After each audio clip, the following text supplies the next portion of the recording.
Welcome to Superhero Pow. I'm your host nerd, Tom Frumkin. Hey, how you doing? I've been dealing with a couple of insomnia nights the past couple of nights. So sleepier than usual, but I guess I'm okay. And you know what I hear a lot of people talk about? Kind of like wherever I go? Comic book sales suck. And, you know, when you look at the numbers, there actually is a small degree of growth in comic book sales over the past 2 decades. But it is quite small. It's not a very large growth. But when you talk to comic book fans and the store owners, they'll kind of all say that comic book sales suck. But since the publishers can look at the raw numbers and say, oh, look, we have a little bit of growth going on. You know, we're selling more comics than we did 20 years ago. So, hey, no problem here. Of course, one of the big differences between now than 20 years ago is there wasn't really much of a variant cover industry going on 20 years ago. I always like to mention this statistic, but it's always fascinating to me that a few years ago, DC had 2 big titles come out. They had the hot writer, Scott Snyder, doing the Justice League #1, had a bunch of variant covers, just, like 20 variant covers. I think it sold about 300,000 copies, something in that ballpark. Meanwhile, the big hot writer, Michael Bendis, was doing Superman. And his first issue, Man of Steel #1, didn't have any variant covers, and it only sold 100,000 copies. It's a 200,000 copy difference. Now, you can say what you think about Bendis, but he's still a big name. #1 book, first time at DC Comics, pretty much. He might have had something, you can correct me, but this, as far as I know, this is the first one. And he's 200,000 issues lower than Snyder's Justice League? I'm thinking the variant covers had to play heavily into those figures. So 20 years ago, DC and Marvel weren't pumping out variant covers as much as they do today. And so I'm inclined to think a lot of that sales growth is just coming off variant covers. It's not really like, oh, more people are reading Superman. It's like, no, more collectors are buying multiple covers of Superman because they're hoping one will spike big for some reason. Oh, and speaking of Superman, when I was talking to my local comic book shop the other day, the owner was telling me that he sells about 6 issues of Superman comics a month now. 6 issues of Superman. And now that speaks more about what's going on at DC Comics, but I think it's also indicative of the industry itself, So while DC and Marvel can pat themselves on the back and say, oh, look, the industry is selling more comics today than it did 20 years ago, something is still seriously wrong with your business. And I'm sure there's a comic book store somewhere in the greater states of the United States that is selling, 50 issues of Superman. That can happen. This is just anecdotal.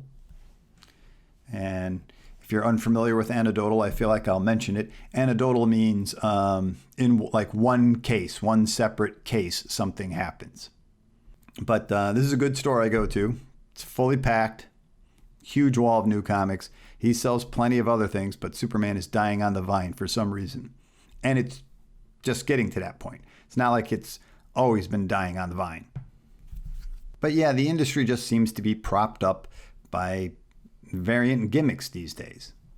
In fact, I just read an article the other day saying that Marvel Comics is basically trying to justify high prices for their comic books. Now, at this point, comic books are still selling for about $3.99. But there are a lot of them that are selling for like $4.99, and heck, I just bought one now that's like $6.99, and didn't really feel that much more special. And that's exactly what Marvel was saying. That, hey, we're going to have a comic book with top tier talent in it. We're going to start selling our comic books for $4.99. That's how we justify our price rack. Well, Of course, he didn't say that, but that's what he meant. But then, of course, what is top tier talent? If top tier talent means, you charge more, except for like a concert, are you going to see a band from the 60s that nobody cares about anymore? You probably get some cheap tickets. Are you going to see, whoever is the biggest, I don't know, I was going to say album sales, but I don't know, nobody sells albums anymore. So, and I'm trying to avoid from saying a specific name, but, some big superstar who was just at the Super Bowl or whatever like that, obviously you'll pay more for that ticket than you will from, a forgotten band. But that's for experiences. You're showing up for an experience. The album of the band from the 60s and, the superstar today, if you were to buy their CD, go with me on this fantasy that you're going to buy a CD. But if you're going to buy that CD, it's most likely going to be pretty close to the same price. And same thing with a movie ticket. If you're going to go see a movie just packed with popular stars and top-rated director, musician, cinematographer, whatever, you're going to pay the same amount to see that movie as some piece of crud that got squirted out because it had a brand name. The thing that top talent does for you in the mass market is you theoretically are going to sell more of it. That crap film is not going to get a lot of ticket sales. The one with everybody in it, assuming they did a good job, because we all know it's not a guarantee, but assuming they all did a good job, that movie's going to make a ton of money. It's going to sell a ton of tickets. And same thing with comic books. The point of getting top talent in comic books, and I'll be honest with you on some level, I'm not even sure who top talent is anymore these days. I just keep seeing guys from the 80s keep getting trotted out as top talent. And while that's cool, I still like a lot of the creators from the 80s. I just kind of feel like, where are the new ones? Just seems like comics are becoming maybe more volatile to people's careers. So, somebody who's good doesn't get to hang around. I mean, there are a few, like I mentioned, Scott Snyder. I don't know if Brian Michael Bendis is anymore. He was, but he's kind of fallen. Tom King is somebody who still seems to be able to sell a ton of comics. I know the internet hates him, but he still seems to sell a lot of comics. But the notion of like, if we get those guys to do a comic book for us, you're going to pay more for it. It's like, no, the benefit is you're supposed to make more issues. You're supposed to sell more issues. If you get Joe Blow to do a comic book, all right, you'll sell, 8,000 issues. Okay? If you get a big star on it, well, now, hey, you should be selling like 50,000 issues. That's the financial incentive of hiring top talent, not charging more money. Heck, we already know you charge too much money for comic books. That's one of the problems with comic books these days. You used to be able to go to a 7-Eleven convenience store and go, well, I got a couple of bucks in my pocket. I can either get some candy or I can get a comic book. Which one do I want to get? Now, if you go to a 7-Eleven with a couple of bucks in your pocket, you can go, well, I can buy some candy, or, well, I sure can't afford a comic book, so I guess I'm buying candy. So I suppose I should get to the point where I talk about what should comic books do to fix themselves. Unfortunately, it's a huge problem. And there's no silver bullet. And mostly that's what DC and Marvel are looking for. When they admit the sales are bad, they're looking for a silver bullet. We're going to put a couple of exclusive issues in Walmart. That'll solve it. That's not going to do dink. Now, selling comic books in Walmart, that is a good idea. Putting some sort of exclusive in there for some reason, I don't know what that's going to do. And also, unlike other industries, people will talk about IBM ruled the computer industry back in the early 70s. And then Apple came along and, flipped the table. This young upstart company with just a few employees had a killer product and they changed the industry. Well, unfortunately, that's not really going to happen in comic books because comic books has a problem with its whole industry systems. Computers were kind of when personal computers were coming out, and the thing was that, they put them in an electronics store. They existed. people went to electronic stores. Comic book stores aren't like electronic stores. They don't get normal people to go in there to buy radios and televisions. Comic book store sells one thing. It sells comic books for the most part. Or, they're pop culture emporiums, as some places like to call themselves. They call themselves that because they ain't making money off comic books. They're making money selling off collectible junk. But even if, like, a new Image Comics company comes out, they're just the hottest companies, for whatever reasons, they're making comics better than anybody else and they're selling like hotcakes. It's not going to make much of a dent in the industry because there's no system to improve the industry. They're just going to take their books, put them at the comic book store and sell to the same audience that DC and Marvel is. I'm sure there'll be a little bit of growth if this happens, but I don't think it's going to be particularly substantial growth. So what comic book companies really need to do is they need to set up long-term plans and spend a whole lot of money. It's going to take time and money, and that is something that no business likes to do. It's really simple. When they sit in the boardroom and say, well, we can just get a bunch of random artists to do a bunch of new variant covers for our comic book. This will cost us, I don't know, couple $1,000, and we'll be able to sell maybe about 30,000 more comics or more, maybe even 80,000 more comics a month, maybe 100,000 more comics just for a couple of $100,000 of a couple of new covers. It's going to be great. We can do that. Or we can spend a couple of $1 million, maybe even 8 figures, to build out infrastructure and distribution paths to get our comic books to more places, to be more seen, rework how we put the comic books together, what goes inside of it. We could do that, and it'd probably take about, 3 to 5 years for the general populace to catch on what we're doing, let it seep into their subconscious, and let them try it out, and then we're going to make big bucks when it comes out to that, once we get that set up. I'm sure the CEO of every company or, managing editor of any company is just going to sit there and go, now, wait a minute. You're telling me I can spend 8 figures and wait 5 years to get some cool results. Or I could just spend a couple $1,000s now and get a quick 6 figures. Yeah, we're going to do that instead. And that's why the industry is screwed to a certain degree, because they're not going to do that, and that's the only thing that's going to fix it. They need better distribution. They need to put comics out where the general populace is. And they need to change what's inside the comic books. I don't mean this to talk about quality of a comic book. We can all talk about, well, that one sucks and that one's great, but that's all pretty subjective. Now, obviously, you should get competent people to make comic books. You have to change what's in the comic books. I know people have often said, like, oh, we're going to do a romance comic. We're going to do a romance comic. It's really cool. Guess what? People who would be interested in a romance comic book, they don't go to comic book stores. That's why they don't sell. Now, if you can get romance comic books out to where people who might actually be interested in buying a romance comic book could see it, then you'll get some sales.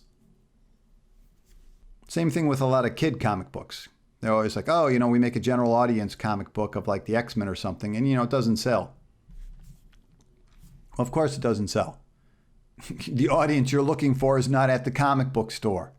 And they're not going to come because they don't know that. How are they supposed to know that book is there for them?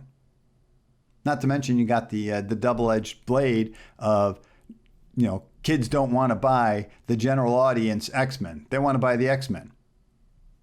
So you can't put general audience for kids on the cover of a comic book. That's just bad marketing.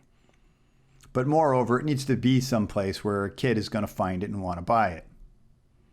And if the kid's not already going to a comic book store, you're not selling anything. Now, I don't have the hubris to believe that I have all the answers. Another idea I would throw out there would be try to make comic books more like in the realm of manga. And in that regards, I mean something a little bit more along the lines of, dare I say, Eric Larson's Savage Dragon. You got one creative team, so to speak, They make a comic and they take the story from start to finish. Maybe it takes them half a year to finish the story. Maybe it takes them 12 years to finish the story. But that's what manga buyers enjoy. The manga buyers are not so interested in the never-ending story of a character that's just going to get passed from creator to creator, from artist to artist, go through recons and reboots forever. You know, when these readers go to a comic book store and say, yeah, I'm interested in Spider-Man, what's the first issue? It's kind of like, well, you know, you got to go back to the 1960s when Stan Lee and Steve Ditko were doing it.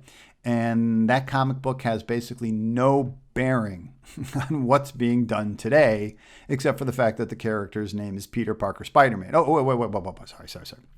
It might not even be Peter Parker. You can pick the Spider-Man you want. You want Ben Reilly? Do you want Peter? Or would you like Miles? And if you wait a couple of months, I'm sure Marvel will give you another Spider-Man you can buy. See, manga fans aren't interested in that. They buy Naruto because they're vested in the story of Naruto and all his friends, and beginning to end, took years to tell it. You know, you're not going to get that experience with Superman, Batman, Spider-Man, the Avengers, and the Justice League. And now let me say that's okay. You know, some people like the never-ending adventures. I'm one of them. I like the never-ending adventures. But if you want to crack the manga buyers, you got to do something that'll fit that mold as well. You know, you can have Batman be the never-ending adventures over here, but then create some other characters, create some other worlds, and have them go along on their own. So bringing this back to Erik Larsen, that's pretty much what Erik Larsen has done at the Savage Dragon. The Savage Dragon's son is now, quote unquote, the Savage Dragon. You know, so you can go at issue 1 and get a progression of the story. Erik Larsen's not rebooting the Savage Dragon every 15 years. He's not reconting all the storylines so he can write new storylines. It's a single narrative, and that's what manga readers like. Now, I don't know what a great idea that is, but it definitely sounds like something DC and Marvel should try. I don't know. Don't hold your breath on seeing any kind of changes like that happening to the big publishers. It costs too much money. But when the variant market fails, and one would assume it's got to fail at some point, you know, what happens when Justice League #1 with its 20 variant covers doesn't hit 300,000 copies anymore, and it falls all the way back down to 100,000. I mean, it's still a very good number, but you got to, you know, cascade that against all their comics. Basically, we're talking about almost 2/3 of comic sales disappear overnight when the variant market fails. I don't know if it really will fail, but you assume it would. What's going to happen then? That'll be some interesting times in comic books. What do you think? You think the variant market is going to fail or just keep rolling? It's been rolling for a long time and growing. So everybody might have a lot more years to squeeze out of this system. But I don't think it creates new readers. And that's the problem. As I said, I don't have the hubris to believe I have all the answers, so you let me know what you think about all this. And thanks so much for listening and watching. I'll try to pick some good pictures for this one. And if you could be so kind to like and subscribe, well, I'll just make more. So don't say I didn't warn you. Take care.